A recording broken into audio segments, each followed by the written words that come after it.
Hi all, welcome to our channel turning P S C. അപ്പോൾ നമ്മളിന്ന് discuss ചെയ്യാനായിട്ട് പോകുന്നത് മറ്റൊരു SRT ചാപ്റ്ററാണ്.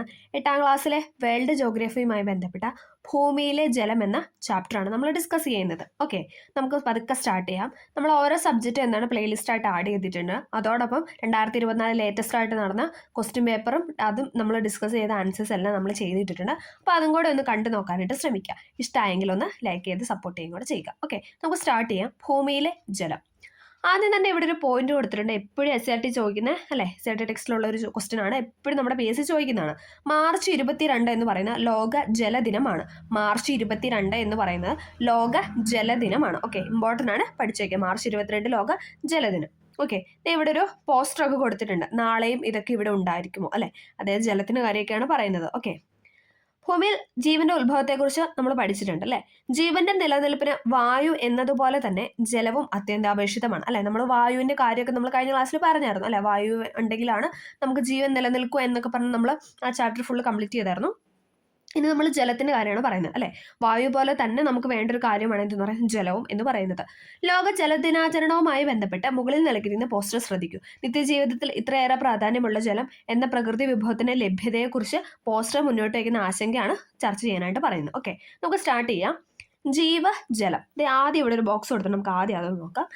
ജലം തണുത്തുറയുമ്പോൾ സാന്ദ്രത കുറയുന്നത് മൂലമാണ് മഞ്ഞുകട്ട ജലത്തിൽ പൊങ്ങിക്കിടക്കുന്നത്. നമുക്കറിയാം അല്ലെ, സാന്ദ്രത കുറവാണെങ്കിൽ എന്താണ്, ജലത്തിനേക്കാൾ സാന്ദ്രത കുറവായതുകൊണ്ടാണ് അത് പൊങ്ങിക്കിടക്കുന്നത്. ഓക്കെ, സാന്ദ്രത കുറവാകുന്ന സാധനം എപ്പോഴും പൊങ്ങിയാണ് കിടക്കുന്നത്. ഒന്ന് കണക്ട് ചെയ്ത് വെക്കുക. ജലം തണുത്തുറയുമ്പോൾ സാന്ദ്രത കുറയുന്നത് മൂലമാണ് മഞ്ഞുകട്ട ജലത്തിൽ പൊങ്ങിക്കിടക്കുന്നത്. ഈ സവിശേഷത കൊണ്ടാണ് മഞ്ഞുമൂടിയ ജലാശയങ്ങളിൽ മഞ്ഞുപാളികൾക്കിടയിലും ജലം കാണപ്പെടുന്നത്. അപ്പോൾ ഈ സവിശേഷത കൊണ്ടാണ് എന്തെന്ന് പറയുന്നത്, മഞ്ഞുമൂടിയ ജലാശയങ്ങളിലും മഞ്ഞുപാളികൾക്കിടയിലൊക്കെ ജലം കാണുന്നത് എന്ന് പറയുന്നത്. അല്ലായിരുന്നെങ്കിൽ ശൈത്യ മേഖലകളിലെ ജലാശയങ്ങൾ മുഴുവൻ തണുത്തുറയുകയും ജലജീവികളെല്ലാം ചത്തൊടുങ്ങുകയും ചെയ്യുമെന്നാണ് പറയുന്നത്. എന്താണ്, ജലം തണുത്തുറയുമ്പോൾ സാന്ദ്രത കുറയുന്നത് മൂലമാണ് മഞ്ഞുകട്ട ജലത്തിൽ പൊങ്ങിക്കിടക്കുന്നത്. ഈ സവിശേഷത കൊണ്ടാണ് മഞ്ഞുമൂടിയ ജലാശയങ്ങളിൽ മഞ്ഞുപാളികൾക്കിടയിലും ജലം കാണപ്പെടുന്നത്. ഇതല്ലായിരുന്നെങ്കിൽ എന്താണ്, ശൈത്യമേഖലകളിലെ ജലാശയങ്ങൾ മുഴുവൻ തണുത്തുറയുകയും ജലജീവികളെല്ലാം എന്താണ് ചത്തൊടുങ്ങുകയും ചെയ്യുമെന്നാണ് പറയുന്നത്. ഓക്കെ, നമുക്ക് സ്റ്റാർട്ട് ചെയ്യാം. ജീവജലം. സൗരയൂഥത്തിലെ ജീവഗ്രഹമാണ് ഭൂമി എന്ന് പറയുന്നത്. നമുക്കറിയാം അല്ലേ, സൗരയൂഥത്തിലെ ജീവനുള്ള ഗ്രഹമാണ് ഭൂമി എന്ന് പറയുന്നത്. അതാണ് ജീവഗ്രഹമാണ് ഭൂമി എന്ന് പറയുന്നത്. ഇമ്പോർട്ടൻ്റ് ആണ്, ചോദിച്ചിട്ടുണ്ട്. ജീവൻ ആദ്യം ഉണ്ടായത് ജലത്തിലാണെന്നാണ് കരുതപ്പെടുന്നത്. അതും ശരിയാണല്ലേ, ജീവൻ ആദ്യമായിട്ടുണ്ടായത് ജലത്തിലാണെന്നാണ് കരുതപ്പെടുന്നത്. സൗരയൂഥത്തിലെ ജീവഗ്രഹമാണ് ഭൂമി എന്ന് പറയുന്നത്. ജലം ഏതെല്ലാം അവസ്ഥകളിൽ ഭൂമിയിൽ നിലനിൽക്കുന്നുണ്ടെന്ന് നിങ്ങൾ മുൻ ക്ലാസ്സിൽ പഠിച്ചിട്ടുണ്ടല്ലോ. അതൊക്കെയാണ് പറയുന്നത്. ഓക്കെ, നമുക്ക് നോക്കാം. ഭൂമിക്ക് ജലഗ്രഹം എന്നും പേരുണ്ട്. ഭൂമിയുടെ മറ്റൊരു പേരാണ് എന്തെന്ന് പറഞ്ഞാൽ ജലഗ്രഹം അല്ലെ. ജലഗ്രഹം എന്ന് ഭൂമിക്ക് പേരുണ്ട്. ഭൂമിയുടെ വിസ്തൃതിയുടെ 3/4 പങ്കും ജലമായതിനാലാണ് ഇങ്ങനെ വിശേഷിപ്പിക്കുന്നതെന്ന് ബോധ്യമായിരിക്കുമല്ലോ. അതായത് ഭൂമിയുടെ സ്ട്രക്ചർ അല്ലെങ്കിൽ ഭൂമിയുടെ വിസ്തൃതി എടുത്താണ്ട് അതിൻ്റെ 3/4 ഭാഗവും എന്താണ്, ജലമാണ് അല്ലേ. ഉപരിതലത്തിൻ്റെ ഏതാണ്ട് 71% ജലമായതിനാൽ ബഹിരാകാശത്ത് നിന്ന് നോക്കുമ്പോൾ ഭൂമിയുടെ ഇത് കളർ എന്ന് പറയുന്നത് എന്താണ്, നീലഗോളമായിട്ടാണ് അല്ലേ നമ്മൾ ഭൂമി കാണുന്നത്. അതായത് ഉപരിതലത്തിൻ്റെ ഏതാണ്ട് 71% ജലമായതുകൊണ്ടാണ് നമ്മൾ ബഹിരാകാശത്ത് നിന്ന് ഭൂമിയെ നോക്കുമ്പോൾ എന്താണ്, ഭൂമി ഒരു നീലഗോളമായിട്ട് നമുക്ക് കാണപ്പെടുന്നത്. ഓക്കെ, ചിത്രത്തിൽ കൊടുത്തിട്ടുണ്ട്, ഭൂമിനെ കൊടുത്തിട്ടുണ്ട് അല്ലേ, നീലഗോളമായിട്ട് കൊടുത്തിട്ടുണ്ട്. ഇനി ഈ ഡയഗ്രം ഒന്ന് ശ്രദ്ധിക്കാനാണ് പറയുന്നത്. നോക്കിക്കേ, നല്ല നീലയിൽ കൊടുത്തിരിക്കുന്നതാണ് ശുദ്ധജലം എന്ന് പറയുന്നത്. നോക്കി, ഇത്രയും പോർഷനാണ് നമുക്ക് ശുദ്ധജലം അല്ലേ. ഇത് ഫുള്ള് വാട്ടറാണ്, പക്ഷെ അതിൽ ഇത്രയും പോർഷനാണ് എന്ത് പറഞ്ഞാൽ ശുദ്ധജലം. അതായത് 0.33% ആണ് ശുദ്ധജലം എന്ന് പറയുന്നത്. 0.33% ശുദ്ധജലം.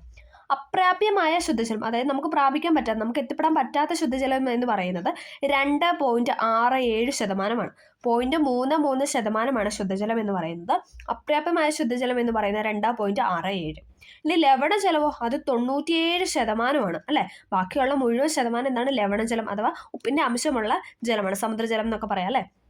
ലവണജലമാണ് 97%. ശുദ്ധജലം എന്ന് പറയുന്നത് 0.33%. അപ്രാപ്യമായ ശുദ്ധജലം എന്ന് പറയുന്നത് 2.67%. ഓക്കെ, ധ്രുവപ്രദേശങ്ങളിലും ഉയർന്ന പർവ്വതങ്ങളിലും ഉറഞ്ഞു കിടക്കുന്ന മഞ്ഞും ചില പ്രദേശങ്ങളിലെ ഭൂഗർഭജലവും നമുക്ക് അപ്രാപ്യമായ ശുദ്ധജലമാണ്. നമ്മൾ പറഞ്ഞു 2.67% എന്താണ്, അപ്രാപ്യമായ ശുദ്ധജലമാണ്. അപ്പോൾ അതിൻ്റെ ആ ഒരു ഇതാണ് പറയുന്നത്. ധ്രുവപ്രദേശങ്ങൾ അതായത് പോൾസിലും ഉയർന്ന പർവ്വതങ്ങളിൽ അല്ലെ, നല്ല ഹൈറ്റിലുള്ള പർവ്വതങ്ങളിലൊക്കെ നമുക്ക് പോയിട്ട് വെള്ളം എടുക്കാൻ പറ്റും ഇല്ല അല്ലെ. ഉയർന്ന പർവ്വതങ്ങളിലും ഉറഞ്ഞു കിടക്കുന്ന മഞ്ഞും ചില പ്രദേശങ്ങളിലെ ഭൂഗർഭജലം, ചില പ്രദേശങ്ങൾ ഭൂഗർഭജലം എന്ന് പറഞ്ഞാൽ താഴേക്ക് അല്ലെ, കുഴിച്ചിപ്പ് കിണറ കുളം എന്നൊക്കെ പറയുന്നതാണ് ഭൂഗർഭജലത്തിന് ഒരു എക്സാമ്പിൾ എന്ന് പറയുന്നത്. അപ്പം അതെന്നൊക്കെ പറയുന്നത് എന്താണ്, നമുക്ക് അപ്രാപ്യമായ ശുദ്ധജലമാണെന്നാണ് പറയുന്നത്. ഓക്കെ, അപ്പോൾ ശുദ്ധജലത്തിൻ്റെ അളവ് 0.33%. ഇത് റിപ്പീറ്റ് ചെയ്ത് പറയുന്നത് എന്താണെന്ന് വെച്ചാൽ ചോദിച്ചിട്ടുണ്ട്. ശുദ്ധജലത്തിൻ്റെ അളവെന്ന് പറയുന്നത് SRT ഉള്ളതുകൊണ്ട് നമ്മളത് പഠിക്കണം. ഓക്കെ, ശുദ്ധജലം എന്ന് പറയുന്നത് 0.33%. അപര്യാപ്തമായ ശുദ്ധജലമാണ് 2.67. ലവണജലം എന്ന് പറയുന്നത് 97%. ഓക്കെ, ജലസ്രോതസ്സുകളെ ഉപരിതല ജലസ്രോതസ്സുകൾ, ഭൂഗർഭ ജലസ്രോതസ്സുകൾ എന്നിങ്ങനെ രണ്ടായിട്ട് തരംതിരിക്കാം. നമ്മളിനി പറയാനായിട്ട് പോകുന്നത് അതായത് ഉപരിതല ജലസ്രോതസ്സും ഭൂഗർഭ ജല സ്രോതസ്സുകളുമാണ്. അതായത് ജലസ്രോതസ്സുകളെ രണ്ടായിട്ട് തരംതിരിച്ചു, ഉപരിതല ജലസ്രോതസ് എന്നും ഭൂഗർഭ ജലസ്രോതസ് എന്നും. സമുദ്രങ്ങൾ, നദികൾ, തടാകങ്ങൾ, കായലുകൾ എന്നിവയൊക്കെയാണ് ഉപരിതല ജലസ്രോതസ് എന്ന് പറയുന്നത്. എന്തൊക്കെയാണ്? സമുദ്രം, നദി, തടാകം, കായൽ, ഇതൊക്കെയാണ് ഉപരിതല ജലസ്രോതസ്. ഭൂമിയുടെ ഉപരിതലത്തോട് വളരെ അടുത്തായിരിക്കും ഇവയിലെ ജലനിരപ്പ്, അല്ലെ? നമുക്കറിയാം, പൊങ്ങിക്കിടക്കുന്നതെന്നുള്ളതൊന്ന് കണക്ട് ചെയ്തിട്ട് ഉപരിതല ജലസ്രോതസ്സായിട്ട് കണക്ട് ചെയ്യുക. ഇനി എന്താണ്? കിണറ്, കുളം, കുഴൽക്കിണർ എന്നിവയായിരിക്കും ഭൂഗർഭ ജലസ്രോതസ്സുകൾ. എന്താണ്? കിണറ്, കുളം, കുഴൽക്കിണർ തുടങ്ങിയവയാണ് ഭൂഗർഭ ജലസ്രോതസ് എന്ന് പറയുന്നത്. സമുദ്രങ്ങള്, നദികള്, തടാകങ്ങള്, കായൽ, ഇതൊക്കെയാണ് എന്തെന്ന് പറഞ്ഞാൽ ഉപരിതല ജലസ്രോതസ്. ഓക്കെ, നമ്മൾ ആദ്യം പറയാനായിട്ട് പോകുന്നത് മണ്ണിനടിയിലെ ജലമാണ്. മണ്ണിനടിയിലെ ജലം. ഇവിടെ ഒരു ബോക്സ് എടുത്ത് നമുക്ക് അതൊന്ന് നോക്കാം. പലയിടങ്ങളിലും ചൂടുള്ള ജലം ഭൂമിക്കുള്ളിൽ നിന്ന് ഉപരിതലത്തിലേക്ക് ഒഴുകാറുണ്ട്. എന്താണ്? പല സ്ഥലങ്ങളിലും എന്താണ്? ചൂടുള്ള ജലം, അല്ലെ? ചൂടുള്ള ജലം ഭൂമിക്കുള്ളിൽ നിന്നും അടിയിൽ നിന്നും എന്താണ് ഇങ്ങനെ നമ്മൾ പറയാറുണ്ട്, ഉറവ, അല്ലെ? ഉറവ വരുന്നു എന്നൊക്കെ പറയാറുണ്ട്. അപ്പോൾ അങ്ങനെ ഉപരിതലത്തിലേക്ക് ഒഴുകാറുണ്ട്. ഇത്തരം നീരൊഴുക്കുകളാണ് ചൂട് നീരുറവകൾ എന്ന് പറയുന്നത്, അല്ലെ? ചൂട് നീരുറവകൾ. ഹിമാലയത്തിന്റെ താഴ്വരകളിൽ ഇവ ധാരാളം കാണാമെന്നാണ് പറയുന്നത്. മരുഭൂമികളിൽ ജലലഭ്യതയുള്ള ഇടങ്ങളാണ് മരുപ്പച്ചകൾ. മരുഭൂമിയിൽ ജലത്തിന് ലഭ്യതയുള്ള സ്ഥലങ്ങളെയാണ് നമ്മൾ മരുപ്പച്ചകൾ എന്ന് പറയുന്നത്. മരുപ്പച്ചകൾ കേന്ദ്രീകരിച്ചാണ് മരുഭൂമികളിലെ ചെറു ജനവാസ കേന്ദ്രങ്ങൾ നിലവിലുള്ളത്. നമുക്കറിയാം മരുഭൂമിയിൽ അങ്ങനെ ജനവാസങ്ങളൊന്നുമില്ല, പക്ഷെ മരുപ്പച്ച കേന്ദ്രീകരിച്ചാണ്. അതായത് മരുപ്പച്ച എന്ന് പറഞ്ഞാൽ എന്താണ്? അവിടെ ജലലഭ്യതയുള്ള പ്രദേശത്താണ് മരുപ്പച്ച എന്ന് പറയുന്നത്. അവിടെയായിരിക്കും കൂടുതൽ എന്താണ് ജനവാസം ഉള്ളതെന്ന് പറഞ്ഞു വെക്കുന്നു. ഓക്കെ, അപ്പം നമ്മളിനി പറയാനായിട്ട് പോകുന്നത് മണ്ണിനടിയിലെ ജലമാണ്. മണ്ണിനടിയിലെ ജലം. ഓക്കെ, എല്ലാവർക്കും കാണാമെന്ന് പ്രതീക്ഷിക്കുന്നു. ഓക്കെ, മണ്ണിനടിയിലെ ജലം. മഴയാണ് മണ്ണിലേക്ക് വെള്ളം എത്തിക്കുന്നത്. മഴയാണ് മണ്ണിലേക്ക് വെള്ളം എത്തുന്നത്. മഴത്തുള്ളികൾ മണ്ണിലെ സൂക്ഷ്മ സുഷിരങ്ങളിലേക്ക് കിനിഞ്ഞിറങ്ങുകയും അവിടെ ശേഖരിക്കപ്പെടുകയും ചെയ്യുന്നു. എന്താണ്? മഴത്തുള്ളികൾ മണ്ണിലെ സൂക്ഷ്മ സുഷിരങ്ങളിലേക്ക്, അല്ലെ? നമുക്കറിയാം മണ്ണിലെ ഇടയ്ക്കുള്ള ആ പോഴ്സിലൂടെ താഴേക്ക് ഇറങ്ങുകയും അവിടെ ശേഖരിക്കപ്പെടുകയും ചെയ്യുന്നു. അവിടെ അതിങ്ങനെ കെട്ടിക്കിടക്കുകയും ചെയ്യുന്നു. മണ്ണിൽ നിരവധി സൂക്ഷ്മ സുഷിരങ്ങളുണ്ട്. മണ്ണിൽ എന്താണ്? അനേകം സൂക്ഷ്മ സുഷിരങ്ങളുണ്ട്, അഥവാ പോർ സ്പേസസ് ഉണ്ടെന്നാണ് പറയുന്നത്. സുഷിരങ്ങളുള്ള അവസ്ഥയാണ് സുഷിരിതാവസ്ഥ എന്ന് പറയുന്നത്. അതായത് പോഴ്സ് ഉള്ള അവസ്ഥയാണ് നമ്മൾ പൊറോസിറ്റി അഥവാ സുഷിരിതാവസ്ഥ എന്ന് പറയുന്നത്. കളിമണ്ണ് സുഷിരിതാവസ്ഥയുള്ള പദാർത്ഥത്തിന് ഒരു എക്സാമ്പിളാണ്. അതായത് നമുക്കറിയാം കളിമണ്ണ് എന്ന് പറയുന്നത് അതിനകത്ത് വെള്ളം ഒഴിക്കുന്നവർ അതിങ്ങനെ നല്ല കട്ടയായിട്ടല്ലേ, ആ വെള്ളം മൊത്തം സ്റ്റോർ ചെയ്ത് വെക്കാനുള്ള ഒരു കഴിവ് എന്താണ് കളിമണ്ണിനുണ്ട്. അതാണ് പറഞ്ഞു വെക്കുന്നത്. സാധാരണ ഈ സുഷിരങ്ങളിൽ വായു നിറഞ്ഞിരിക്കും. എന്നാണ് പറയുന്നത്. മഴയിലൂടെയോ മറ്റോ ഈർപ്പം എത്തുന്നതോടെ ഈ സുഷിരങ്ങളിൽ ജലം നിറയും. എന്താണ്? ഈ സുഷിരങ്ങളിലെ ജലം നിറയും. മണ്ണിൽ മാത്രമല്ല ചിലയിനം ശിലകളിലും സുഷിരിതാവസ്ഥ കൂടുതലായിരിക്കും. മണ്ണിൽ മാത്രമല്ല, പിന്നെ എന്താണ്? ചില ശിലകൾ, അതായത് പാറകളിലൊക്കെ എന്താണ്? സുഷിരിതാവസ്ഥ കൂടുതലായിരിക്കും എന്നാണ് പറയുന്നത്. അത്തരം ശിലകളിൽ ഏറെ ജലം സംഭരിക്കും. അങ്ങനെയുള്ള ശിലകളിലൊക്കെ എന്താണ്? ജലം കൂടുതൽ സംഭരിക്കപ്പെടും എന്നാണ് പറയുന്നത്. എന്നാൽ സുഷിരങ്ങൾ പരസ്പരം ബന്ധിപ്പിക്കപ്പെട്ടിരിക്കുന്ന തരം ശിലകളുള്ള ഇടങ്ങളിൽ മാത്രമാണ് ജലലഭ്യത ഉണ്ടായിരിക്കുക. എന്താണ്? സുഷിരങ്ങൾ പരസ്പരം ബന്ധിക്കപ്പെട്ടിരിക്കുന്ന തരം ശിലകളുള്ള ഇടങ്ങളിൽ മാത്രമാണ് എന്തെന്ന് പറഞ്ഞാൽ ജലലഭ്യത, അല്ലെ? ജലത്തിന്റെ ലഭ്യത എന്ന് ഉണ്ടായിരിക്കുക. സുഷിരങ്ങളിലൂടെ ജലത്തിന് നീങ്ങാൻ കഴിയുന്നത് കൊണ്ടാണിത് സംഭവിക്കുന്നത്. ശിലകളുടെ ഈ ഗുണസവിശേഷതയാണ് പ്രവേശനീയത എന്ന് പറയുന്നത്. എന്താണ്? ശിലകളുടെ ഈ ഗുണവിശേഷതയാണ് പ്രവേശനീയത അഥവാ പെർമിയബിലിറ്റി എന്ന് പറയുന്നത്. എല്ലാ സുഷിരിത പദാർത്ഥങ്ങളിലും പ്രവേശനീയത ഉണ്ടായിക്കൊള്ളണമെന്നില്ല. ഉദാഹരണമായി കളിമണ്ണിന് സുഷിരിതാവസ്ഥ ഏറെ ഉണ്ടെങ്കിലും പ്രവേശനീയത തീരെ കുറവാണ്. അത് ജലത്തെ ഉള്ളിലേക്ക് കടത്തിവിടില്ല എന്നർത്ഥം. അതായത് നന്നായിട്ട് വെള്ളം ഇങ്ങനെ പിടിച്ചു വെക്കാനുള്ള കഴിവുണ്ട്, പക്ഷെ എന്താണ്? അതിനകത്തേക്ക് വെള്ളം മറ്റിടത്തിലേക്ക് കടത്തിവിടാനുള്ള ഒരു കഴിവില്ല. മറ്റിടങ്ങളെ അപേക്ഷിച്ച് നെൽപ്പാടങ്ങളിൽ വെള്ളം കെട്ടിക്കിടക്കുന്നതിന് കാരണം മനസ്സിലായില്ല. അപ്പോൾ എന്താണ്?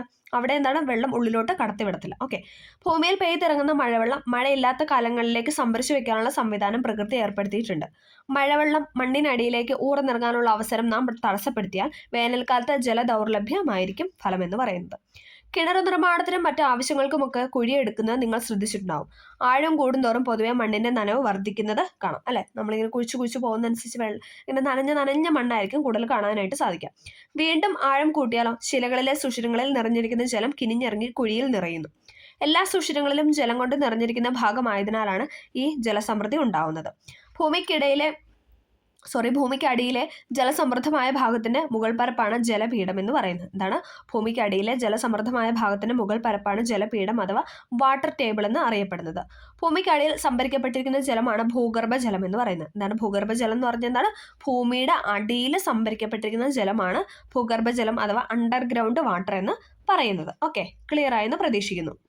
അടുത്തത് കിണറുകൾ പലവിധം. ചിത്രം നോക്കാനാണ് പറഞ്ഞിരിക്കുന്നത്. ഇത് നോക്കിക്കേ, വലിയൊരു കിണറല്ലേ, പലയിടത്തും ഇങ്ങനെ കപ്പിയിട്ടിട്ട് ഇങ്ങനെ വെള്ളം കോരുന്നതായിട്ടാണ് കാണിക്കുന്നത്. ഓക്കെ, നമ്മുടെ നാട്ടിൽ കിണറുകൾ സർവ്വസാധാരണമാണ്. ജലപീഠത്തിന്റെ മുകൾ പരപ്പാണ് കിണറ്റിലെ ജലനിരപ്പ് എന്ന് പറയുന്നത്. ജലപീഠം ഏറെ താഴ്ചയിലാണെങ്കിൽ കിണർ കുഴിക്കുക എളുപ്പമല്ല. അത്തരം സന്ദർഭങ്ങളിൽ കുഴൽക്കിണറാണ് അഭികാമ്യം. ഭൂമിക്ക് അടിയിലേക്ക് യന്ത്രസഹായത്തോടെ പാറ തുരന്നാണ് കുഴൽക്കിണർ സ്ഥാപിക്കുന്നത്. ട്യൂബ് വെല്ല് എന്നാണ് പറയുന്നത്. ഓക്കെ, എന്താണ്? ഭൂമിക്ക് അടിയിലേക്ക് യന്ത്രസഹായത്തോടെ പാറ തുരന്നാണ് കുഴൽക്കിണർ അഥവാ ട്യൂബ് വെല്ല് സ്ഥാപിക്കുന്നത്. അടുത്ത നമ്മൾ പറയുന്നത് അരിപ്പ കിണറുകൾ. ഓക്കെ, മണൽ നിറഞ്ഞ പ്രദേശങ്ങളിൽ നിർമ്മിക്കുന്ന ആഴം കുറഞ്ഞ കുഴൽ കിണറുകളാണ് അരിപ്പ് കിണർ. നമുക്കിങ്ങനെ ചേരുമ്പടി ചോദിക്കാൻ വന്നിട്ടുണ്ട്. മണൽ നിറഞ്ഞ പ്രദേശങ്ങളിൽ നിർമ്മിക്കുന്ന ആഴം കുറഞ്ഞ കുഴൽ കിണറുകളാണ് അരിപ്പ് കിണർ. അപ്പോൾ ഇങ്ങനെ തരും, ഇത് ഏത് കിണറാണെന്ന് നമ്മൾ ഐഡന്റിഫൈ ചെയ്യാനായിട്ട് വരും. അതുകൊണ്ട് പഠിച്ചിരിക്കുക. മണൽ നിറഞ്ഞ പ്രദേശങ്ങളിൽ നിർമ്മിക്കുന്ന ആഴം കുറഞ്ഞ കുഴൽ കിണറുകളാണ് അരിപ്പ കിണർ അഥവാ ഫിൽട്ടർ പോയിന്റ് വെൽസ് എന്ന് അറിയപ്പെടുന്നത്. ഇനിയാണ് ആർട്ടീഷ്യൻ കിണറുകൾ. അതെ, ഇങ്ങനെ കൊടുത്തിട്ടുണ്ട്. അതെ, നോക്കിക്കേ, അതിൻ്റെ പിക്ചറാണ്, ആർട്ടിഷ്യൻ കിണറിൻ്റെ പിക്ചറാണ് ഇവിടെ തന്നിരിക്കുന്നത്. പ്രവേശനീയത തീരെ ഇല്ലാത്ത രണ്ട് ശിലാപാളികൾക്ക് ഇടയിലായി പ്രവേശനീയത ഏറെയുള്ള ഒരു ശിലാപാളി ഉണ്ടെന്നിരിക്കട്ടെ. ഈ ശിലാപാളിയിലേക്ക് കുഴിച്ചാൽ അതിലൂടെ ജലം സമ്മർദ്ദം കൊണ്ട് ഉയർന്ന് ഉപരിതലത്തിലെത്തും. എന്താണ്? പ്രവേശനീയത തീരെ ഇല്ലാത്ത രണ്ട് ശിലാപാളികൾക്കിടയിലായി പ്രവേശനീയത ഏറെയുള്ള ഒരു ശിലാപാളി ഉണ്ടെന്നിരിക്കുന്നത്. അതായത് 3 ഉണ്ട്, 2 എന്താണ് പ്രവേശനീയത ഇല്ല, ഒരെണ്ണത്തിന് നന്നായിട്ട് പ്രവേശനീയത ഉണ്ട്. ഓക്കെ, ഈ ശിലാപാളിയിലേക്ക് കുഴിച്ചാൽ അതിലൂടെ ജലം സമ്മർദ്ദം കൊണ്ട് ഉയർന്ന്, അതായത് അത് കുഴിക്കുന്നതോടെ എന്താണ് പ്രഷർ വന്നിട്ട് ആ വെള്ളം മുകളിലോട്ട് ഉപരിതലത്തിൽ എത്തും എന്നാണ് പറയുന്നത്. അത്തരം കിണറുകളാണ് ആർട്ടീഷ്യൻ കിണറുകൾ എന്ന് അറിയപ്പെടുന്നത്. പ്രവേശനീയതയുള്ള ശിലാപാളിയിലേക്ക് എവിടെയോ ഒരു ഭാഗത്ത് വെള്ളത്തിന് പ്രവേശിക്കാൻ കഴിയുന്നത് കൊണ്ടാണ് ഈ ജലലഭ്യത എന്ന് പറയുന്നത്. ഓക്കെ, ഫ്രാൻസിലെ ആർട്ടോയിസ് എന്ന സ്ഥലത്താണ് ജലം സമ്മർദ്ദത്താൽ ഉയർന്ന് ഉപരിതലത്തിൽ എത്തുന്ന തരം കിണറുകൾ ആദ്യമായി പ്രചാരത്തിലായത്.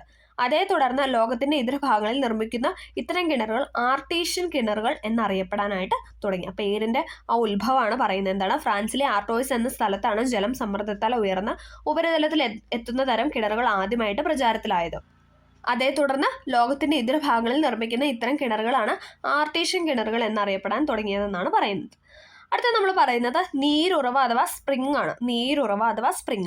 നമ്മുടെ നാട്ടിൽ മഴക്കാലത്ത് പറമ്പുകളിലും കുന്നിൻ ചെരുവുകളിലുമൊക്കെ ഉറവകൾ രൂപം കൊള്ളുന്നത് കണ്ടിട്ടില്ലേ? അല്ലെ, നമുക്കറിയാം അല്ലെ. ചിലപ്പോൾ നമ്മുടെ വീടിൻ്റെ അവിടെയൊക്കെ അല്ലെ പറമ്പിലൊക്കെ നമ്മളിങ്ങനെ കണ്ടിട്ടുണ്ട് അല്ലെ, ഇങ്ങനെ നീരുറവ എന്ന് കണ്ടിട്ടുണ്ട്. ചില സ്ഥലങ്ങളിൽ ഇത് സ്ഥിരമായി ഉണ്ടായിരിക്കും അല്ലെ. ചില സ്ഥലത്ത് എന്താണ് അത് ഇങ്ങനെ പെർമനന്റ് ആയിട്ട് എല്ലാ കാലത്തും, മഴക്കാലത്ത് മാത്രമല്ല വേനൽക്കാലത്തും മഞ്ഞുകാലത്തും ഒക്കെ അത് ഉണ്ടാവും.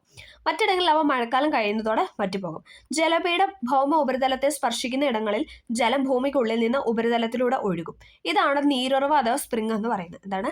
ജലപീഠം ഭൗമ ഉപരിതലത്തെ സ്പർശിക്കുന്ന ഇടങ്ങളിൽ ജലം ഭൂമിക്കുള്ളിൽ നിന്ന് ഉപരിതലത്തിലൂടെ ഒഴുകും. ഇതാണ് നീരുറവ അഥവാ സ്പ്രിംഗ് എന്ന് പറയുന്നത്.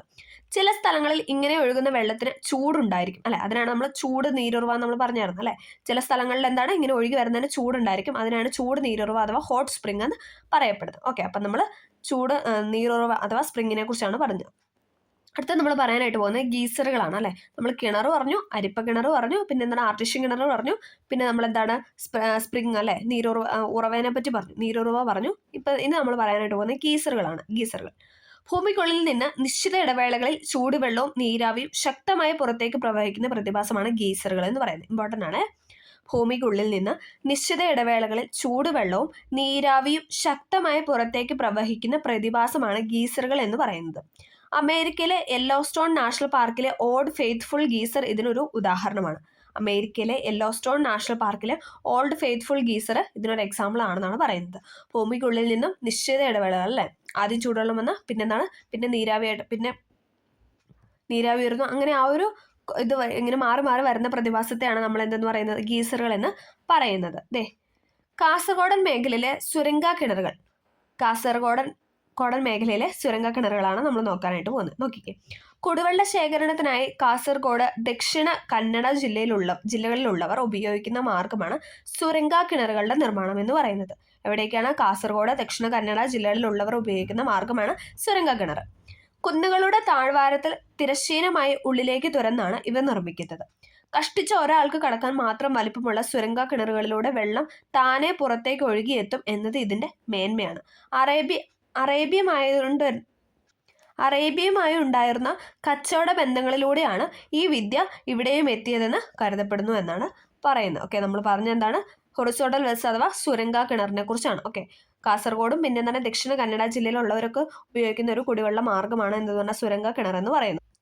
നമ്മൾ ഗീസർ പറഞ്ഞായിരുന്നില്ലേ? ഗീസർ എന്തായിരുന്നു? ഇടവേളകളിൽ ഇങ്ങനെ ചൂട് നീരുറവയും പിന്നെ നീരാവി വരുന്ന പ്രതിഭാസമാണെന്ന് പറഞ്ഞാൽ മതി. അതിനൊരു എക്സാമ്പിളാണ് ഇത് ഇവിടെ കൊടുത്തിട്ടുള്ളത്. ഉണ്ടോ? എക്സാമ്പിളും പോട്ടെ, ഒരു പിക്ചറാണ് ഇവിടെ കൊടുത്തിട്ടുള്ളത്. മണികരൺ, ഹിമാചൽ പ്രദേശിലെ മണികരണിൽ നിന്ന് എടുത്ത ഒരു ചൂട് നീരുറവയും പിന്നെ ഗീസറിനെ പറ്റി നമ്മൾ പറഞ്ഞായിരുന്നു. യെല്ലോ സ്റ്റോൺ നാഷണൽ പാർക്ക്, വടക്കേ അമേരിക്ക അല്ലേ? അത് രണ്ടോ പിക്ചറാണ് ഇവിടെ കൊടുത്തിട്ടുള്ളത്. അടുത്ത് നമ്മൾ പറയാൻ പോകുന്നത് തണ്ണീർത്തടങ്ങളാണ്. ഓക്കെ, വെറ്റ്ലാൻഡ്സ് അഥവാ തണ്ണീർത്തടങ്ങൾ. ഉപരിതല ജലം സംഭരിക്കപ്പെടുന്ന സ്വാഭാവിക ഇടങ്ങളാണ് തണ്ണീർത്തടം. ഇതിന്റെ സ്റ്റേറ്റ്മെന്റ് ആയിട്ട് വന്നിട്ടുണ്ട്. ഉപരിതല ജലം സംഭരിക്കപ്പെടുന്ന സ്വാഭാവിക ഇടങ്ങളെയാണ് നമ്മൾ തണ്ണീർത്തടം എന്ന് പറയുന്നത്. വയലുകൾ, കുളങ്ങൾ, ചതുപ്പ് നിലങ്ങൾ തുടങ്ങി എല്ലാ താഴ്ന്ന പ്രദേശങ്ങളിലും തണ്ണീർത്തടങ്ങൾ എന്ന വിഭാഗത്തിൽ പെടും. എന്തൊക്കെയാണ്? വയലുകള്, കുളങ്ങള്, ചതുപ്പ് നിലങ്ങള് തുടങ്ങിയ എല്ലാ താഴ്ന്ന പ്രദേശങ്ങളിലും തണ്ണീർത്തടങ്ങൾ എന്ന വിഭാഗത്തിൽ പെടുമെന്നാണ് പറയുന്നത്. അപ്പോൾ ഇതും ചോദിച്ചിട്ടുണ്ട്. ഉപരിതലം സംഭരിക്കപ്പെടുന്ന സ്വാഭാവിക ഇടങ്ങളാണ് എന്തെന്ന് പറയുന്നത്? വെറ്റ്ലാൻഡ്സ് അഥവാ തണ്ണീർത്തടം എന്ന് പറയുന്നത്. പിന്നെ അതിന് എക്സാമ്പിൾസ് ഏതൊക്കെയാണെന്ന് കറക്റ്റായിട്ടും ചോദിച്ചിട്ടുണ്ട് കേട്ടോ. വയല്, കുളം, ചതുപ്പ് നിലങ്ങൾ ഇതൊക്കെ എന്താണ്? തണ്ണീർത്തടത്തിൽ പെടുന്നതാണ്. ഇവിടങ്ങളിൽ ശേഖരിക്കപ്പെടുന്ന ജലമാണ് ഭൂഗർഭ ജലത്തിന്റെ ഭാഗമാകുന്നത്. പ്രകൃതിയിലെ സ്വാഭാവിക ജലസംഭരണികളായ തണ്ണീർത്തടങ്ങൾ നികത്തുന്നത് താഴെ സൂചിപ്പിക്കുന്ന തരത്തിൽ നിരവധി പാരിസ്ഥിതിക പ്രശ്നങ്ങൾക്ക് വഴിയൊരുക്കുമെന്നാണ് പറയുന്നത്. കിണറുകളിൽ ജലനിരപ്പ് താഴുന്നു, ചെറിയ മഴയിൽ പോലും നദികളിൽ വെള്ളപ്പൊക്കം ഉണ്ടാകുന്നു എന്നാണ് പറയുന്നത്. എന്താണ് ഈ തണ്ണീർത്തടങ്ങൾ നികത്തുന്നത് മൂലം ഉണ്ടാകുന്ന പാരിസ്ഥിതിക പ്രശ്നങ്ങളാണ് പറഞ്ഞു വെച്ചത്. കിണറുകളിൽ ജലനിരപ്പ് താഴുന്നു, അതോടൊപ്പം ചെറിയ മഴയിൽ പോലും എന്താണ് നദിയിൽ വെള്ളപ്പൊക്കം ഉണ്ടാകുന്നു എന്നാണ് പറഞ്ഞു വെക്കുന്നത്. അടുത്തൊരു ഇമ്പോർട്ടൻ്റ് ആയ ഡേറ്റ് ആണ് കൊടുത്തിട്ടുള്ളത്. എന്താണ്? ഫെബ്രുവരി 2. അതിന്റെ പ്രത്യേകത എന്താണ്? വെറ്റ്ലാൻഡ് ദിനമാണ് അല്ലേ? ലോക തണ്ണീർത്തട ദിനമാണ് എന്തെന്ന് പറയുന്നത്? ഫെബ്രുവരി 2 എന്ന് പറയുന്നത് ഇമ്പോർട്ടൻ്റ് ആണ്. മാർച്ച് 22 ജലദിനമാണ്, നമ്മൾ പഠിച്ചു അല്ലെ? ചാപ്റ്റർ തുടങ്ങിയപ്പോൾ നമ്മൾ പഠിച്ചതാണ്. അതേപോലെ തന്നെ ലോക തണ്ണീർത്തട ദിനമാണ് ഫെബ്രുവരി 2 എന്ന് പറയുന്നത്. ഓക്കെ, ഫെബ്രുവരി 2. ഓക്കെ, ക്ലിയർ ആയെന്ന് പ്രതീക്ഷിക്കുന്നു. അടുത്ത ജലത്തിന്റെ ഉപയോഗം അല്ലെ? നമുക്ക് അല്ലെ പ്രത്യേകിച്ച് അത് പറയേണ്ട ആവശ്യമില്ല. ജലം അല്ലെ നമുക്ക് എല്ലാത്തിനും, നമ്മുടെ എല്ലാ ആവശ്യങ്ങൾക്കും അല്ലെ നമുക്ക് ജലം അത്യന്താപേക്ഷിതമായ ഒരു കാര്യമാണ്. മനുഷ്യനും സസ്യങ്ങൾ ഉൾപ്പെടെയുള്ള മറ്റു ജീവജാലങ്ങൾക്ക് നിലനിൽപ്പിന് ശുദ്ധജലം കൂടിയേ തരൂ. ജലത്തിന്റെ ഉപയോഗങ്ങൾ പട്ടികപ്പെടുത്താനാണ് പറയുന്നത്. ജലവിഭവം നേരിടുന്ന ഭീഷണികളാണ് നമ്മൾ അടുത്ത് നോക്കാനായിട്ട് പോകുന്നത്. ജലവിഭവം നേരിടുന്ന ഭീഷണികൾ. തുള്ളി കുടിപ്പാനില്ലത്രേ. നമുക്ക് നോക്കാം. ഭൂമിയിൽ ശുദ്ധജലം തീരെ കുറവാണെന്ന് നമ്മൾ പഠിച്ചിട്ടുണ്ട് അല്ലേ? നമ്മൾ ഇപ്പൊ ചാപ്റ്റർ പറഞ്ഞപ്പോൾ തന്നെ നമ്മൾ പറഞ്ഞു ശുദ്ധജലം എന്ന് പറയുന്നത് 0.33% ഉള്ളൂ നമുക്ക് കിട്ടുന്നതിന്റെ അളവെന്ന് പറയുന്നത്. ലഭ്യമായ ശുദ്ധജല സ്രോതസ്സുകൾ പോലും പലയിടത്തും ഇന്ന് വറ്റി വരണ്ടു തുടങ്ങിയിരിക്കുന്നു. ഭൂമിയിലെ ആകെ ജലത്തിന്റെ അളവ് സ്ഥിരമാണ്. അതുകൊണ്ട് തന്നെ ജനസംഖ്യ വർദ്ധിക്കുമ്പോൾ ആളോഹരി ജലലഭ്യത കുറയുന്നു. ജലത്തിന്റെ ഉപഭോഗം വർദ്ധിച്ചതും ജലലഭ്യതയെ ബാധിക്കുന്നുണ്ടെന്നാണ് പറയുന്നത്. ഓക്കെ, വെള്ളത്തിനും ATM ഒരു പുതിയൊരു കറണ്ട് അഫെയർ മോഡൽ വന്നൊരു കാര്യമാണ് അല്ലെ? വെള്ളത്തിനും ATM എന്ന് പറയുന്നത്. കർണാടകത്തിലെ കനകപുരിയിലാണ് വെള്ളത്തിനും ATM ഏർപ്പെടുത്തിയത്. എന്താണ് ചോദിച്ചിട്ടുണ്ട്, PSC ചോദിച്ചിട്ടുള്ള ഒരു ക്വസ്റ്റ്യൻ ആണ്. കർണാടകത്തിലെ കനകപുരിയിലാണ് വെള്ളത്തിനും ATM ഏർപ്പെടുത്തിയത്. വരൾച്ചയെ തുടർന്ന് ഭൂഗർഭജല ലഭ്യത കുറഞ്ഞതുമൂലമാണ് 33 കേന്ദ്രങ്ങളിലായി ഈ സൗകര്യം സജ്ജമാക്കിയത്. രാജസ്ഥാനിലും ഡൽഹി, മുംബൈ എന്നീ നഗരങ്ങളിലും ഇത്തരം സംവിധാനം ഏർപ്പെടുത്തിയിട്ടുണ്ടെന്നാണ് പറയുന്നത്.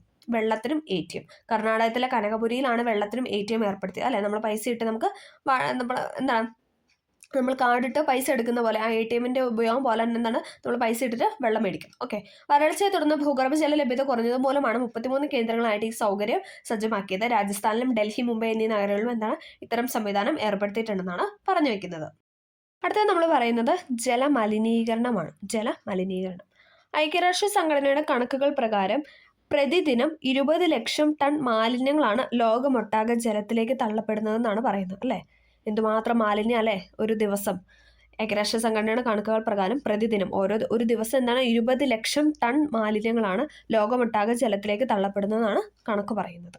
ഓക്കെ, ജലത്തിന്റെ ഭൗതിക ഗുണങ്ങളിലും രാസഗുണങ്ങളിലും ജൈവപരമായ സവിശേഷതകളിലും വരുന്ന ഹാനികരമായ മാറ്റമാണ് ജലമലിനീകരണം എന്ന് പറയുന്നത്. എന്താണ്? ജലത്തിൻ്റെ ഭൗതിക ഗുണങ്ങളിലും രാസഗുണങ്ങളിലും ജൈവപരമായ സവിശേഷതകളും വരുന്ന ഹാനികരമായ മാറ്റമാണ് ജലമലിനീകരണം. ആധുനിക ലോകം നേരിടുന്ന ഗൗരവമേറിയ പ്രശ്നമാണ് എന്തെന്ന് പറയുന്നത്? ജലമലിനീകരണം എന്ന് പറയുന്നത്, അല്ലേ? ആധുനിക ലോകം നേരിടുന്ന ഒരു പ്രശ്നം തന്നെയാണ് ഇതെന്ന് പറയുന്നത് മലിനീകരണം, ജലമലിനീകരണം എന്ന് പറയുന്നത്. മിക്ക രാജ്യങ്ങളിലും ഇത് ദേശീയ പ്രാധാന്യമുള്ള വിഷയമായി മാറിക്കഴിഞ്ഞു. ജലമലിനീകരണം നിയന്ത്രിക്കുന്നതിന് നമ്മുടെ രാജ്യത്ത് നിയമം നിലവിലുണ്ട്. ജലമലിനീകരണ നിരോധന നിയന്ത്രണ നിയമം എന്നാണ് അറിയപ്പെടുന്നത്. ഇതാണ് ജലമലിനീകരണം നിയന്ത്രിക്കുന്നതിന് നമ്മുടെ ഇന്ത്യയിലും എന്താണ് ഒരു നിയമം ഉണ്ടെന്നാണ് പറയുന്നത്. അതിന്റെ പേരാണ് ജലമലിനീകരണ നിരോധന നിയന്ത്രണ നിയമം. ജലമലിനീകരണത്തിന് ദൂഷ്യഫലങ്ങൾ. ജലമലിനീകരണം തടയുക എന്നത് ഇന്ന് ലോകം നേരിടുന്ന വലിയ വെല്ലുവിളിയാണ്, അല്ലെ? നമുക്ക് ഒറ്റ നിമിഷം കൊണ്ട് എന്താണ് നമുക്കത് ചെറുക്കാനായിട്ട് സാധിക്കില്ല. ജലമലിനീകരണം ശുദ്ധജല ലഭ്യതയെ പ്രതികൂലമായി ബാധിക്കുന്നതോടൊപ്പം മണ്ണ്, വായു എന്നിവയുടെ മലിനീകരണത്തിലേക്കും നയിക്കുന്നു. അത് ജീവജാലങ്ങളുടെ നിലനിൽപ്പ് അപകടത്തിലാക്കുന്നു എന്നാണ് പറയുന്നത്. ജലമലിനീകരണം ശുദ്ധജല ലഭ്യതയെ പ്രതികൂലമായിട്ട് ബാധിക്കുന്നതോടൊപ്പം മണ്ണ്, വായു എന്നിവയുടെ മലിനീകരണം നയിക്കുന്നു എന്നാണ് പറയുന്നത്. ഓക്കെ. സ്കൂളിലെ കുടിവെള്ളം ശുദ്ധമാണോ എന്ന് പരിശോധിക്കേണ്ടത് വളരെ അത്യാവശ്യമാണ്. കൃത്യമായ ഇടവേളകളിൽ വൃത്തിയാക്കുന്നതും ശരിയായി അടച്ചു സൂക്ഷിക്കുന്നതുമായ ടാങ്കുകൾ കുടിവെള്ളം സംഭരിക്കാൻ യോഗ്യമല്ല. വെള്ളം പമ്പ് ചെയ്യുന്ന ജലസ്രോതസ്സിന്റെ ശുദ്ധിയും ഉറപ്പുവരുത്തണമെന്നാണ് പറയുന്നത്. ഇവിടെ കുറച്ച് പത്രക്കട്ടിങ് കൊടുത്തിട്ടുണ്ട് ജലസംരക്ഷണവുമായി ബന്ധപ്പെട്ട്. ഇവർ വാൽകിണ്ടിയുടെ കൂട്ടുകാർ, വേനൽ തോറ്റു, മഴക്കുഴികൾ ജയിച്ചു, വെള്ളത്തിനായി ദ്വീപ് ചെയ്യുന്നത് എന്നൊക്കെ പറഞ്ഞിട്ടൊരു കട്ടിങ് ഇവിടെ കൊടുത്തിരിക്കുന്നത്. ജലം സംരക്ഷിക്കപ്പെടേണ്ടതാണെന്ന മഹത്തായ സന്ദേശമാണ് ഇവ നൽകുന്നത്. പ്രകൃതി നമുക്ക് ആവശ്യത്തിന് ശുദ്ധജലം ലഭ്യമാക്കുന്നുണ്ട്. മഴയിലൂടെ ലഭിക്കുന്ന ഈ ശുദ്ധജലം ഫലപ്രദമായി വിനിയോഗിക്കാൻ സാധിച്ചാൽ നമുക്ക് ശുദ്ധജലക്ഷാമവും വരൾച്ചയും പരിഹരിക്കാം എന്നാണ് പറയുന്നത്. ഒരു പരിധിവരെ വെള്ളപ്പൊക്കവും പരിഹരിക്കാം. മണ്ണാണ് ഏറ്റവും വലിയ ജലസംഭരണി. ഓരോ തുള്ളി മഴവെള്ളവും വീഴുന്ന സ്ഥലത്തു തന്നെ താഴാൻ അനുവദിക്കുക എന്നതാണ് ജലസംരക്ഷണത്തിലെ അടിസ്ഥാന തത്വം എന്ന് പറയുന്നത്. മഴവെള്ളം ശേഖരിക്കാം. നമ്മൾ പറയുന്നത് മഴവെള്ളം ശേഖരിക്കുന്ന എങ്ങനെയാണെന്നൊക്കെയുള്ള കാര്യങ്ങളാണ്. വർഷം തോറും 300 സെന്റിമീറ്ററിലധികം മഴ കിട്ടുന്ന കേരളത്തിൽ വേനൽക്കാലത്ത് ശുദ്ധജലക്ഷാമം രൂക്ഷമാണ്, അല്ലെ? നമുക്കറിയാം, നമുക്ക് നന്നായിട്ടല്ലേ, നമുക്ക് തെക്ക് പടിഞ്ഞാറ് മൺസൂണും അതോടൊപ്പം വടക്ക് കിഴക്ക്, നമുക്ക് 2 രീതിയിലുള്ള മൺസൂൺ ഇത് ഉള്ളതുകൊണ്ട് എന്താണ് നമുക്ക് മഴ ലഭ്യത ഒരുപാടുണ്ടല്ലേ. 300 സെന്റിമീറ്ററിലധികം നമുക്ക് മഴ ലഭിക്കുന്നുണ്ട്. അപ്പൊ എന്നിട്ട് പോലും എന്താണ് വേനൽക്കാലത്ത് നമ്മുടെ ശുദ്ധജലക്ഷാമം എന്ന് പറയുന്നത് അതികഠിനമാണ്, അല്ലെ? എന്തുകൊണ്ടാണ് ഇങ്ങനെ സംഭവിക്കുന്നത്? കേരളത്തിന്റെ ഭൂപ്രകൃതിയെ കുറിച്ച് നിങ്ങൾ താഴ്ന്ന ക്ലാസ്സിൽ പഠിച്ചിട്ടുണ്ട്, അല്ലെ? നമ്മൾ പറഞ്ഞായിരുന്നു മലനാട്, ഇടനാട്, തീരപ്രദേശം, അല്ലെ? ഭൂപ്രകൃതി നമ്മൾ എല്ലാം ഡിസ്കസ് ചെയ്തതാണ്. കിഴക്ക് നിന്ന് പടിഞ്ഞാറേക്ക് ചെരിഞ്ഞാണ് കേരളത്തിന്റെ കിടപ്പ്. ലഭിക്കുന്ന മഴയുടെ 70% ഇതുപോലും വളരെ വേഗം കടലിലേക്ക് ഒഴുകിപ്പോകുന്നു. ഈ മഴവെള്ളത്തെ മണ്ണിൽ താഴ്ത്താൻ പ്രകൃതി ഒരുക്കിയ സംവിധാനങ്ങളായിരുന്നു വനങ്ങൾ, കുളങ്ങൾ, തണ്ണീർത്തടങ്ങൾ, കാവുകൾ എന്നിവ. എന്നാൽ മനുഷ്യന്റെ അശാസ്ത്രീയമായ ഇടപെടൽ മൂലം ഈ സ്വാഭാവിക സംവിധാനങ്ങൾ ഇല്ലാതാകുന്നു. അതുകൊണ്ട് ഇന്ന് മഴവെള്ള സംഭരണത്തിനുള്ള സാഹചര്യം ഒരുക്കാൻ നാം ബോധപൂർവമായ ശ്രമങ്ങൾ നടത്തണമെന്നാണ് പറഞ്ഞിരിക്കുന്നത്. മഴവെള്ളം സംഭരിക്കുകയാണ് ശുദ്ധജലക്ഷാമം പരിഹരിക്കാനുള്ള ഏറ്റവും നല്ല മാർഗം. മഴവെള്ള സംഭരണം പല രീതിയിൽ സാധ്യമാണ്. മേൽക്കൂര മഴവെള്ള സംഭരണം, ഉപരിതല നീരൊഴുക്കിന്റെ സംഭരണം എന്നാണ് പറയുന്നത്. നമുക്ക് അത് രണ്ടൊന്നും നോക്കാം. ഇവിടെ ഒരു ബോക്സ് കൊടുത്തിട്ട് അത് നോക്കിയിട്ട് പോവാം. ധാരാളം മഴ ലഭിക്കുന്ന സംസ്ഥാനമാണ് കേരളം. അന്തരീക്ഷ മലിനീകരണം ഇല്ലാത്ത സാഹചര്യത്തിൽ മഴവെള്ളവും ഏറ്റവും ശുദ്ധമായ ജലമാണ്. കേരളത്തിൽ മാത്രം ഏതാണ്ട് 120 ഘന കിലോമീറ്റർ ജലമാണ് ഒരു വർഷം മഴയായിട്ട് പെയ്യുന്നതെന്നാണ് പറയുന്നത്. എന്താണ്? കേരളത്തിൽ മാത്രം ഏതാണ്ട് 120 ഘന കിലോമീറ്റർ ജലമാണ് ഒരു വർഷം മഴയായിട്ട് പെയ്യുന്നത്. ഇനി നമ്മൾ പറയുന്നത് മേൽക്കൂര മഴവെള്ള സംഭരണം, അല്ലെ? നമ്മൾ മഴവെള്ള സംഭരണമാണ് പറയുന്നത്. അതിൽ ഫസ്റ്റ് നമ്മൾ പറയുന്ന മേൽക്കൂര മഴവെള്ള സംഭരണം.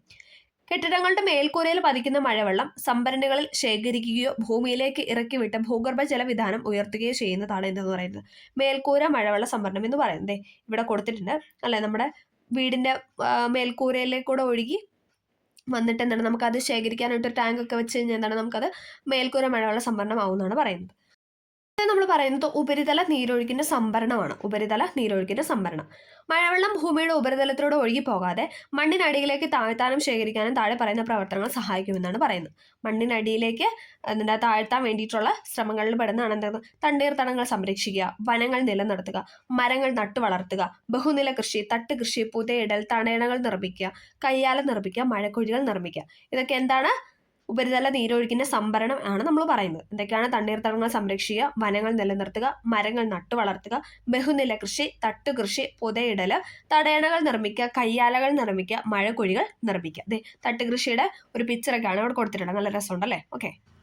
അപ്പോൾ നമ്മൾ ഇത്രയും കാര്യമാണ് ഈ ചാപ്റ്ററിൽ ഡിസ്കസ് ചെയ്തത്, അല്ലേ? ഭൂമിയിലെ ജലം എന്ന് പറഞ്ഞിട്ടല്ലേ ജലം അമൂല്യമാണ്, സംരക്ഷിക്കൂ, നമ്മുടെ നാളുകൾ ജലസമൃദ്ധമാകട്ടെ എന്നൊക്കെ പറഞ്ഞ് ഒരു പോസ്റ്ററൊക്കെ ഉണ്ട്. പിന്നെ നമ്മൾ പഠിച്ച എന്തൊക്കെയാണെന്നൊന്ന് റീക്യാപ്പ് ചെയ്തെടുക്കാം. എന്താണ് ഭൂമിയിലെ ജലം, ജലസ്രോതസ്സുകൾ നമ്മൾ പറഞ്ഞായിരുന്നു, ജലവിഭവം നേരിടുന്ന ഭീഷണി പറഞ്ഞു, ജലസംരക്ഷണ മാർഗ്ഗങ്ങൾ. ഈ 3 കാര്യങ്ങളാണ് നമ്മൾ ഈ ചാപ്റ്ററിനകത്ത് ഡിസ്കസ് ചെയ്തത്. എന്താണ് ജലസ്രോതസ്? ഉപരിതല ജലസ്രോതസ്സുണ്ട്, ഭൂഗർഭ ജലസ്രോതസ്സുണ്ട്. പിന്നെ സമുദ്രം, എന്താണ് നദി എന്നൊക്കെ പറയുന്നതായിരുന്നു ഉപരിതല ജലസ്രോതസ്. ഭൂഗർഭ ജലസ്രോതസ്സുകൾ ഏതൊക്കെയായിരുന്നു? കിണറുകളുണ്ട്, നീരുറവയുണ്ട്, ചൂട് നീരുറവയുണ്ട് അല്ലെ. കിണറുകളിൽ സാധാരണ കിണറുണ്ട്, അരിപ്പ കിണറുണ്ട്, ആർട്ടിഷ്യൻ കിണറുണ്ട്, കുഴൽ കിണർ, ഇതൊക്കെ നമ്മൾ പറഞ്ഞായിരുന്നു. പിന്നെന്താണ് നീരുറവകൾ അല്ലെ, ചൂട് നീരുറവകൾ ഉണ്ടെന്നൊക്കെ പറഞ്ഞു. പിന്നെ മലിനീകരണം, ജലദൗർലഭ്യം, ജലവിഭവം നേരിടുന്ന ഭീഷണികളാണ് മലിനീകരണം, ജലദൗർലഭ്യം, അത് നമ്മൾ പറഞ്ഞു. പിന്നെ സംരക്ഷിക്കേണ്ട മാർഗ്ഗങ്ങൾ പറഞ്ഞു അല്ലെ, മഴവെള്ളം സംഭരിക്കുക അല്ലെ, മേൽക്കൂര സംരക്ഷണം എന്നൊക്കെ പറഞ്ഞിട്ട് നമ്മൾ അത് പറഞ്ഞു. ഉപരിതല ജലസംരക്ഷണം, വെള്ളത്തിന്റെ പുനരുപയോഗം അല്ലെ, വീണ്ടും യൂസ് ചെയ്യാൻ വേണ്ടിയിട്ടല്ലേ. എന്താണ് നമുക്കിപ്പം നമ്മുടെ അടുക്കളയിൽ നിന്ന് പോകുന്നില്ല, കിച്ചൺ സ്ലാബിൽ നിന്നൊക്കെ പോകുന്ന വെള്ളം വേണം നമുക്ക് അടുക്കള തോട്ടത്തിലോട്ടൊക്കെ വിട്ട് കഴിഞ്ഞാൽ എന്താണ് അവിടെ നമുക്ക് വെള്ളം ലാഭിക്കാനായിട്ട് പറ്റും അല്ലെ. അത് നമുക്ക് പിന്നെ നനയ്ക്കണ്ട. ഓക്കെ, അപ്പം അങ്ങനെയൊക്കെ പറഞ്ഞ് നമുക്കത് ചെയ്യാനായിട്ട് സഹായിക്കുമെന്നാണ് പറഞ്ഞു വയ്ക്കുന്നത്. ഓക്കെ, അപ്പം നമ്മൾ ഇത്രയും കാര്യങ്ങളാണ് ഈ ചാപ്റ്ററിൽ ഡിസ്കസ് ചെയ്തത്. എല്ലാവർക്കും ഈ ചാപ്റ്റർ ഇഷ്ടപ്പെട്ടു, ക്ലിയർ ആയി, പറഞ്ഞതൊക്കെ മനസ്സിലായി എന്ന് വിചാരിക്കുന്നു. ഇഷ്ടമായെങ്കിൽ തീർച്ചയായും ഒന്ന് ലൈക്ക് ചെയ്ത് സപ്പോർട്ട് ചെയ്യുക. പിന്നെ അതിനകത്ത് ഇമ്പോർട്ടൻ്റ് ആയ 2 ഡേറ്റ് ഉണ്ടായിരുന്നു. ചാപ്റ്ററിന് ആദ്യം തന്നെ എന്തായിരുന്നു? മാർച്ച് 22 ലോക ജലദിനം എന്ന് പറഞ്ഞിട്ട്. പിന്നെ എന്താണ്? തണ്ണീർത്തട ദിനം ഫെബ്രുവരി 2 അല്ലേ. ഇത് രണ്ടും റിപ്പീറ്റ് ചെയ്ത് ചോദിക്കുന്നതാണ്. അതോടൊപ്പം അതിൻ്റെ തീമും, അതായത് ഏകദേശം ഒരു 2022 തൊട്ടുള്ള തീമൊക്കെ പഠിക്കുന്നത് ബെറ്റർ ആയിരിക്കും. റീസെൻ്റ് ആയിട്ടുള്ള തീമും പഠിക്കുക. ഓക്കെ, അതാണ് കൂടുതൽ ബെറ്റർ. ഓക്കെ, അപ്പം എല്ലാവർക്കും നല്ലൊരു ഇതായിരിക്കട്ടെ. ക്ലാസ് ഹെൽപ്ഫുൾ ആയെന്ന് വിചാരിക്കുന്നു. എന്തെങ്കിലും ഡൗട്ട് ഉണ്ടെങ്കിൽ കമൻ്റ് ആയിട്ട് രേഖപ്പെടുത്തുക. Okay, thank